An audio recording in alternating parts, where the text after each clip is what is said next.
Hello, we are live, allegedly to both YouTube and Rumble. We'll see if Rumble holds out. It has let me down the past couple of times, which is why I have been spreading the YouTube live link. Generally, YouTube lives do not get as many views or as much engagement as lives on Rumble, so I really do prefer the Rumble. But technical issues need to get sorted out at Rumble in order for everything to run smoothly. So, for now, until we build up a little bit more of a track record, when I'm spreading the link, I will be spreading it on YouTube. Now, Rumble still looks like it's up. Let me confirm that before we get too far deep into thought. And welcome, Georgia. I see you're there with me on Rumble. Um, Let me know if you can see or hear me yet, because we know what Rumble is like. It let us down yesterday. That was supremely irritating. Oh, but hopefully it decides to work today. Yeah, still got the green check mark on the little icons for where it's streaming. This is good. This is good. Let's see. Give my Rumble screen a refresh. And I should be seen. And we are there. Okay. And apparently decided to put the sound on in my Rumble, but that's taken care of. Okay. I think we're actually doing it today. So thank you for joining me wherever you are joining me from. That is most appreciated. Today, I'm going to be putting the cat amongst the pigeons, possibly. Last week, I was talking about how I wanted us to start having conversations about pagan gods who we think are particularly relevant to American culture and just see where that leaves us. This is, of course, not, the definitive broadcast of my personal philosophy of everyone we should include and why. That would be a bit much for any broadcast, to be honest. But it is the beginning of a conversation. And obviously, I am not trying to impose upon anyone saying that you must give your attention to these gods. I just want to start having a conversation. Now, most of the gods and goddesses that I'll be referring to, they are coming from the Norse pantheon, the Celtic pantheon, and the Greco-Roman pantheons, just because those are the gods with whom I am most familiar. This, of course, in no way excludes deities from other pantheons who occupy similar roles. And honestly, that's why I was asking last week for people to offer suggestions to deities they wanted to hear about, deities that they thought were important, and why. My thanks to the one person who did. In fairness, I put that query out on Folkbook, Gab, Getter, Locals, MeWe, Minds, True Social, Twitter. I made it known in the Gilded group. So you have a lot of opportunity to make yourself heard. And I hope as time goes on, people do start feeling more comfortable to do so. So, with all of that out of the way, let's start talking about what we came here for. Well, let's see. I think we can do a bit better. Okay, there we go. That's much better. I like that better. Okay. So, the United States was founded on an intellectual premise, the idea that the individual should have greater autonomy over themselves, the state should have only limited authority, and that it was best to endure, some of the nuisances and inconveniences of great amounts of freedom than it was to have a society that was too constrictive. In other words, all of our systems, our politics, the fundamentals of our culture, really, it is this balancing act in between order and chaos. And that brings me to the very first gods I want to draw to your attention, namely of Odin and Loki, because of all the pantheons, they are the ones I'm most familiar with, who also most strongly represent this idea of wielding order and wielding the forces of chaos in a constructive way and in a balancing way, and providing a natural ebb and flow. And that's why I really think they might come to have a special significance to us as Americans, because what are we fighting about right now in our society? Do others have the right to tell individuals what to do? Do institutions have that right? Or do individuals really need to assert their own sovereignty and start setting boundaries and saying, you institutions, you other people, I'll hear what you say, but we need to put you back in a box. There need to be some boundaries, and there needs to be a limit to where you really are outside of what your actual function is. And that's the point at which you need to back off, and I need to have a solid way to push you back so that the natural ebb and flow remains what it really ought to be. And that's I mean, that is essentially the struggle in American politics and in American culture, and really even in American religious controversies. because we've really been shaken up over the past couple of days. We've had a lot of chaos inflicted upon us, but it's been a very destructive chaos. However, we can use those energies in order to create a new kind of order. I'm not talking new world order. Don't come at me with any of that. But it is about saying, let's take what was actually solid and true and good about the old and bring that forward and simplify things and just have a more livable situation. Let's not stifle people, which is what happens if you have too much order, especially if it's more artificial in nature. And let's face it, all government structures, they are pretty artificial. I mean, how many people do you know in government would have any kind of leadership position anywhere if they didn't have the ability to manipulate people into voting for them? And if they didn't have the backup with the party, if they didn't have at least some measure of cooperation from the media, I can't think of very many who would who would actually make it. I can't think very many people who we would say, I just can't figure out how to organize my sock drawer. Could you help me? There's plenty of them who wouldn't even have the competency to do that. So the idea of them imposing order or leading the way to what's going to create a better society is just ludicrous in my mind. So that tension in between order and chaos, that's very large in my mind. And Odin and Loki, more than anyone else, really, they embody that. They represent that in both its creative and its destructive ways.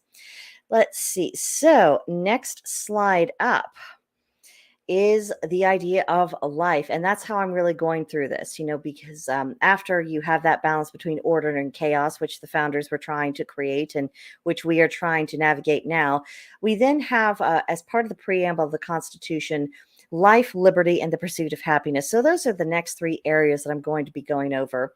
And we will begin with life because all things begin with life. And the deities that I'm really associating with this concept are the Dagda and the Morrigan. The Dagda, he was essentially kind of the primary and most highest authority Celtic deity within that particular framework. And the Morrigan oftentimes was his consort, at least at certain times of the year.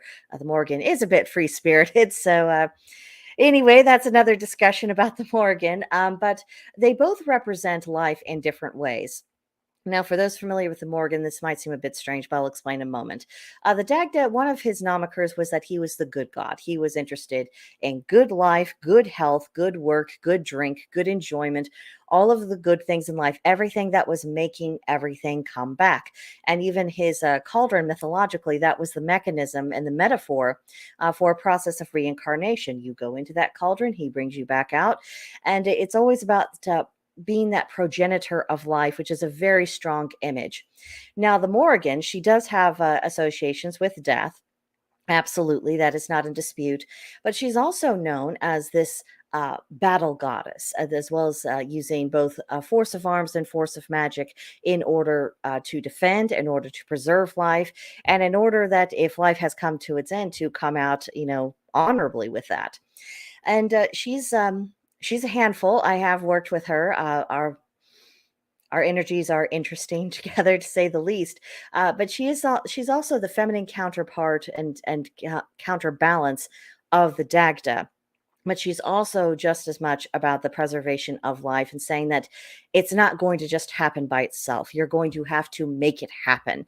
You are going to have to fight for your existence. You will have to fight for survival when someone else threatens it. You can't just expect everything to just roll along without any effort. And she has a lot of lessons to teach about that. And that's something that I think our society really could use right now. The idea that it's not just going to go on automatically. And this autopilot has really been severely damaging to our culture. I would say almost more than anything else. And the Morgan is, she has this very stern, very no nonsense way of shaking you out of your illusions and saying, no, that's not how the world works at all. You're going to have to draw yourself up. You will have to rise to the occasion. If you have to fight for your own interests, then you better get out there and do it, because it's not someone else's responsibility to do it. And in fact, she embodies this idea so much. There's one of the myths where there's this great battle amongst the gods, and her side essentially was wanting to retreat and just run away from the fight and did not want to deal with it at all. And she set up a magical barrier that prevented them from doing so. She said, no, you're going to stand and fight or you will be destroyed. And so they did stand and fight. And it's been a while since I read the story, but I believe they were successful in that particular instance. But it just shows that she will leave you no room for retreat. When retreat is not proper, she will not leave you space to retreat. And I think we need a little bit of that backbone back into the American spirit. So that does it for life. Now let's move on to liberty. And this might also seem an odd pick at first, but I promise I can justify it. For liberty, I chose the god Freyr and the goddess Freya. Now, you're familiar with their stories, that it's a little strange to associate them with freedom, because after all, after the Aesir-Vanir War ended, Freyr and Freya, they were part of essentially the hostages to the Aesir to ensure the peace, that, if anything went screwy, they'd be their heads. And but eventually they did more so assimilate into the Aesir tribe of gods. They became part of them. But despite essentially being in this hostage situation at first, and despite the magnitudes of their powers, because these are massively powerful deities, and they have a lot of responsibility that goes along with that, Freyr in particular, in a relationship to the land. Freya has all sorts of responsibilities. She has to do with battle. She caretakes half the dead who have fallen in battle. She has strong associations with wide varieties of love. And there's a lot going on with both of them. But yet when you come into contact with their energies, there's almost this effervescence in spite of it all. They aren't, they're shouldering it well. And they're shouldering it so well that they haven't lost spontaneity. They haven't lost their sense of wonder, their sense of enjoyment. They are complete. I think that's the best way I can put it. They have this sense of completeness. They have fully come into their maturity. They know how to do the things that they need to do, and they're not afraid to stop and smell the roses. And they are free to do that. And if there's something interesting, they're going to go off and explore it. And this is also despite both of them having experienced the full range of emotions, because if you've read their stories, they've both gone through very sad things. I mean, I think it was last week or week or this week, I forget which, I was talking about how Freya came to have her necklace. Well, and after she got her necklace, that's when her husband, wandered off. And of course, that's why we became known for her tears of amber falling to the ground. And of course, Freyr, he had his own getting to matrimony difficulties. So they have felt it all, they have done it all. But despite all of that, they have still retained their enjoyment of life and their sense of freedom, and their fact that, as wherever they are, they're going to be there in the full. And I think that's something we also need, because we've been encouraged in our culture to shrink a lot. And that shrinking of your existence, that's not really an American impulse, is it? We've always been a country that wanted to expand. We want to see what's beyond the horizon. We want to find out, something we don't know. We want to create. We want to invent. We want to see what the next step is. So by telling people, oh, you need to be smaller, you need to shrink, you shouldn't have so much, be so much, do so much, that really is counter to all of our DNA. So I think Freyr and Freya are a very healthy antidote against all that. Let's see. And our next slide represents happiness.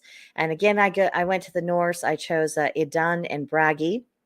Now, the reason for that is, again, she's associated with youth, perpetual youth, but also happiness and lightness and enjoyment of life. And Bragi, all of his talents have to do with actually enjoying life, having, good music, having, the gift of poetry, being able to speak well, being able to present yourself well. They represent the beauty that we can achieve, that after we have taken care of the basic sustenance of life, once we've got survival covered, then you have this idea of, now what makes me happy? What do I like? What gives me pleasure? And Dun and Bragi are very strong in my mind for representing that.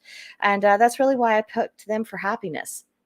Because again, because of all of those influences coming from, let's face it, Marxists, telling us that we need to shrink ourselves, shrink our existence, don't care about what actually gives you genuine joy. I mean, they're all about encouraging vice and very temporary forms of enjoyments and things that are ultimately self destructive. They are very good at promoting the illusion of happiness. And sadly, a lot of people buy into it. But when it comes to genuine happiness, when it comes to having that feeling of, I'm just glad to be on the earth, free, living, I'm just glad to be here. Those are the things that have absolutely been discouraged.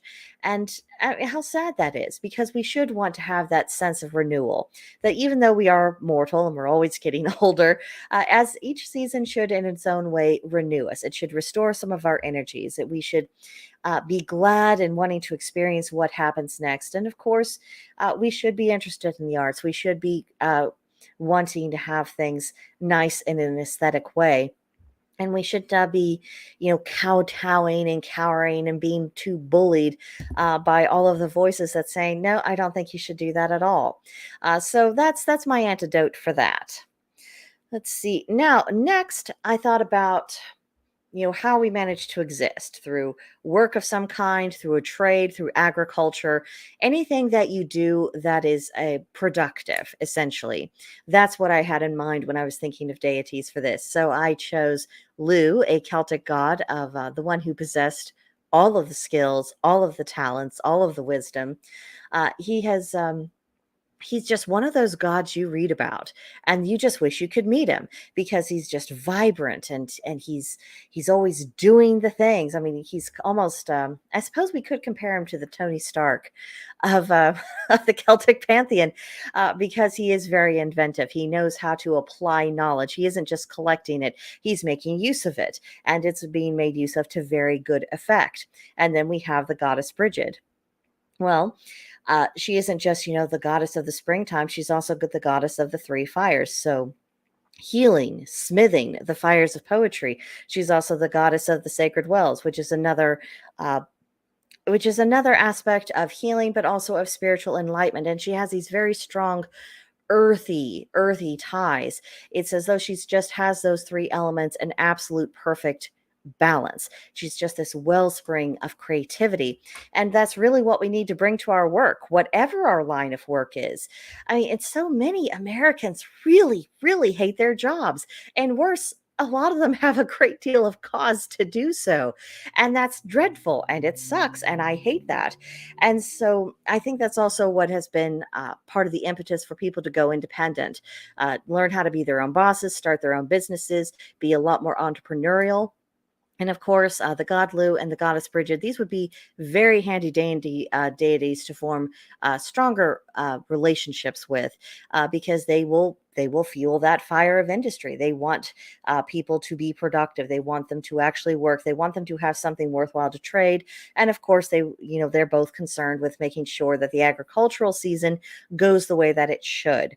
And we need that. We need to be able to plant and harvest and then benefit from that harvest, because that's one of the things that's been gradually taken away from us, is that, we go in, we do the work, we get the money, but you don't really feel accomplished. You're like, well, what was the point of doing any of that? What was, what does it mean for my life if this is all that I do? We need to have meaning in our work. And you can find meaning in sometimes the simplest of tasks, provided you are being respected for it. And that's another aspect that I think we could heed some lessons from these gods, of showing respect for whether a job is very prominent and visible, and held in really high regard, or if a job is taking care of some very menial, very humble tasks. What matters is the manner in which that job is done. Are people working to the best of their abilities? Are they conducting themselves with honor? Are they treating that job with respect? That's the other component of it, and I think we would benefit from a lot that they could have to teach us. Then next, after the business of work, we have hearth and home. The hearth and home has been going through quite a ringer, especially since the sexual revolution, where we had all these ideologies that said, marriage is a trap and the home is horrible and futile and it's drudgery and there's nothing good to be had from there. And we know that that is just not the attitude that our pagan ancestors had. And honestly, it's not an American attitude either. When you look at the esteem of which with which hearthkeepers were held, people who really ran their homes well, whether it was a large establishment or a very humble one, if they were excellent at taking care of their families, if they were hospitable, if they were working in cooperation with their spouse to good effect, that got you respect. It really did. It showed that you were able to meet the rigors of life and do it in a way that promoted a sense of family, a sense of community, things that just, it was a way of holding people together. And I would like to see the honor of hearthkeepers restored. It's one of the reasons why I started the Pagan Housewife video series. And like, I'm a little tired of this important job being disrespected by all and sundry. And of course, when you think of the hearth and home, two of the goddesses that might come to mind are the Grecian Hestia and the Roman Vesta. Now, I put them up both because there is some dispute in pagan circles about whether they're Greco-Roman, that they are essentially the same deities. They just had different names depending on the region, or if they actually were completely separate entities. This is not a pantheon, either one that I really work with, because that has never been successful for me. So I'm not in a position to offer any personal opinions on that. But for those who do have a dog in that fight, I just put both, and people can interpret it as they will. But both of them had charge of the house. And these aren't, showy goddesses or flashy ones, but they are the glue that tended to hold the family together. And especially in Grecian and Roman circles, you needed some deities embodying that need to actually keep the household together, because you weren't going to find it in Zeus and Hera, and you weren't going to find it in Jupiter and Juno. They had issues, to say the least.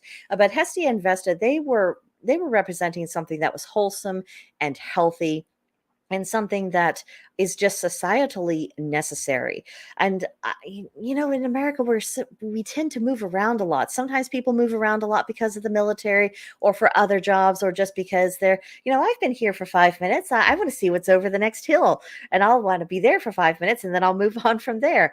There's lots of different reasons for why we've been roaming around the country. And then, of course, it's such a large country. Part of it is just because the land is available to us. It's there. So why wouldn't we go exploring if we have the means to do so? But it has resulted in many people feeling rootless. And this is compounded with the fact that for many people, a good chunk of their ancestry, emanates from countries overseas. And so it's been a little bit harder for us to really sink our roots into our own soil. And that's honestly what this whole project is about: sinking our roots into this soil, really adapting to the energies that are present, rather than trying to impose, what would have been perfectly appropriate in other climes, finding out what the equilibrium between us and the land and what it means to form a home here really means. So I think these goddesses could teach us a great deal.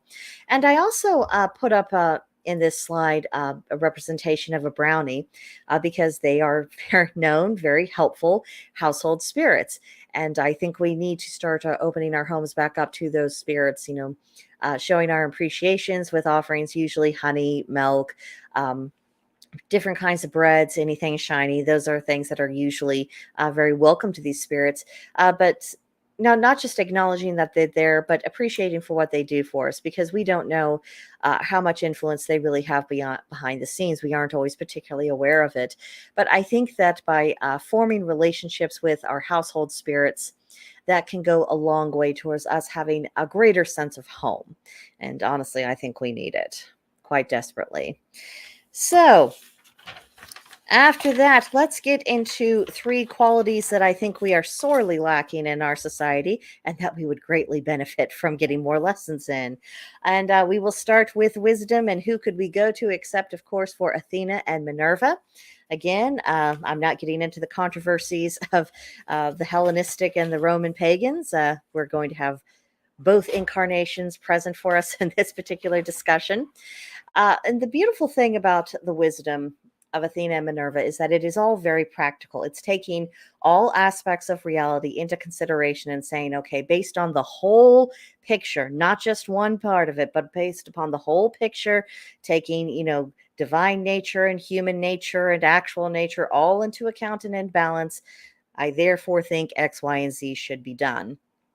And we do need a more holistic approach, and we just need wisdom in our society general. We have gotten wisdom confused with intelligence and knowledge, and we need people to be intelligent, and it is good to have knowledge, but if you don't know how to make proper application of it, well, that creates a lot of problems. Look at some of the news stories and the headlines we've seen over the past couple of days. There's a distinct lack of wisdom on display, and we desperately need to have that reintroduced. And one of the ways we can glean wisdom is doing a lot more contemplation upon cause and effect, particularly as we've observed it in our own lives, and not pretending like we haven't experienced it, not pretending like, oh no, that thing that happened to me, that was absolutely not me, reaping what I have sown. Oh no, that was not it. No, we need to get past that illusion. We need to reject some of our own nonsense and just say, okay, this is how it actually works, and accept it. Another way is looking for that relationship of cause and effect within nature. We can see this in the weather. We can see this in the interaction of plants and animals. We can see it as we observe other human beings. What are the consistent patterns? Because only by acknowledging what the consistent patterns are can we start to formulate solutions to problems that would actually work in reality. Because so many times I hear people, I've got this wonderful solution. And my first objection to their plan is like, yeah, but humans. And I don't even say that in a derogatory way. What I mean is that they would require humans to act contrary to their actual nature and sometimes contrary to their own interests. So therefore, the plan is impractical and should be rejected. Now, if I could get other people to also encourage that point of view, that would be very helpful, and it might help us right the sinking ship. But there's a lot of different ways to explore the idea of wisdom, but a lot of it will come from actually learning from past experience, not to beat ourselves up over choices, not to overly congratulate ourselves on previous choices, and not to pretend that we don't understand the interrelationship between cause and effect. This is something that just needs to be embraced, practiced, and then wisdom flows naturally from that. The next quality I want to draw attention to is that of courage. We have a lot of cowards in our society. It's one of the reasons why we have such difficulty creating beneficial change in politics, in the social sphere, and even in religious spheres. It's because people lack the courage of their convictions. How many people are just looking to say and do what sounds popular or won't get them into trouble? How many people genuinely say and do what they honestly think? How many of them are living their convictions? And I think at least when someone is living their convictions, no matter how much you might disagree with them, you at least have solid ground. And honestly, if we can't live in accordance with our convictions in this country, then there's no hope for that happening anywhere else in the world. So if we're going to be a positive force in our societies, if we're going to be part of the wave of people who are trying to create beneficial reforms, we're going to have to start really walking our talk a lot. We're going to have to be brave, and we're going to have to keep criticism in its proper place, but we don't have to do it alone. One outstanding example of courage is Thor. We know that Thor is very concerned with what happens on Midgard. He's the one who's always going out, fighting the giants, fighting off forces that can do us harm. He's also very much a workman's style kind of god. So whether his task of the day is to fell the tree or fight the army, that's exactly what he's going to go out and do. It doesn't matter. And you don't really think of Thor being afraid because, I mean, honestly, he's such a powerful god. What would he really fear? But whatever anxieties he might have had or might still have, he's not letting those things stop him. He's moving forward in spite of it. He's not focusing on what could go wrong or how this could hurt. He's just saying, what's the job? What's the job and how can I move forward with it? Incredibly important stuff there. And for a feminine example of courage, I picked the goddess Rhiannon. Now, Rhiannon was actually a victim of considerable injustice, but she held her head high. She carried herself with dignity. She did not indulge in I'm such a sad, hopeless victim. She made the best of her circumstances. She acted in a way that showed credit to her character and honestly shamed the people who had accused her of terrible wrongdoing. And she did it with grace. She learned how to endure, and it takes a great deal of courage in order to actually endure and to do so honorably in a way to where it's not showcasing your own worst impulses and instincts, but it's allowing your best qualities to rise to the surface, be visible to everyone, and be almost this silent rebuke of all the criticism going against you. I think we really need Rhiannon's influence right now, because no matter what you do, as soon as you open your mouth, you're going to be criticized by someone. And so learning to keep that in its place, not let it worry you over much, learning how to take it with a bit more civility, a little bit more philosophically, and understanding that just because someone has thrown something terrible at you, you are not required to be terrible in your turn. That is a lesson that takes a very long time to learn, especially if you have a disposition similar to mine. But it's a necessary lesson. And it's one of those lessons that the more of us who put that into practice, the better off we'll be as pagans and also just as Americans. And now for our final slide, we have the concept of justice, and I'm bringing four deities to all of our attention. Obviously, we cannot talk about justice without talking about the god Tyr. Amongst his other duties, he was considered to be this very wise lawgiver, and this person who knew how to navigate disputes and also create workable structures that benefited people. It wasn't just law to have law, it was law that was actually accomplishing something. Wouldn't that be amazing if the only laws we had in the books were something that actually did a little bit of good? I mean, my goodness, we would not know how to act if that was the case. But Tyr, he was also a deity that was strongly associated with the Thing, which was a gathering of ancient pagan tribes where they would discuss legal disputes and have things settled. They came together as a community and they thrashed it out. And Tyr is someone who is seen as presiding over that, very much so, as well as the god Forseti. Now, Forseti is the son of Balder and Nanna, and he was known for his outstanding judgments. He understood the purpose of the legal process. I'm actually surprised that my friend and colleague Georgia Liberty hasn't been having Forseti lurking in the background, because they have so much in common. They're both very concerned with having the proper process in order to produce the proper outcome. What is actually right? What is actually just? Not being swayed by the passions of the moment, not succumbing to external political pressures, but just what is the proper thing to do? What is the proper outcome? Forseti is very much the embodiment of that. And then on the feminine side of things, I picked Justitia or Justitia. I'm not sure how that's pronounced. If anyone knows, just please correct me. I believe she was a Grecian goddess, if I'm remembering correctly. And you'll see various formations of her often in front of courthouses or on top of courthouses. And the courthouse locally to where I live, there's a really beautiful statue of her. And she is all about balancing the scales, enacting that justice. Now, she's a little bit more tender, at least that's how she was presented when I was doing research on her, than, say, Nemesis. Nemesis is on the Roman side is much more associated with retribution and the execution of justice, up to and including actual execution.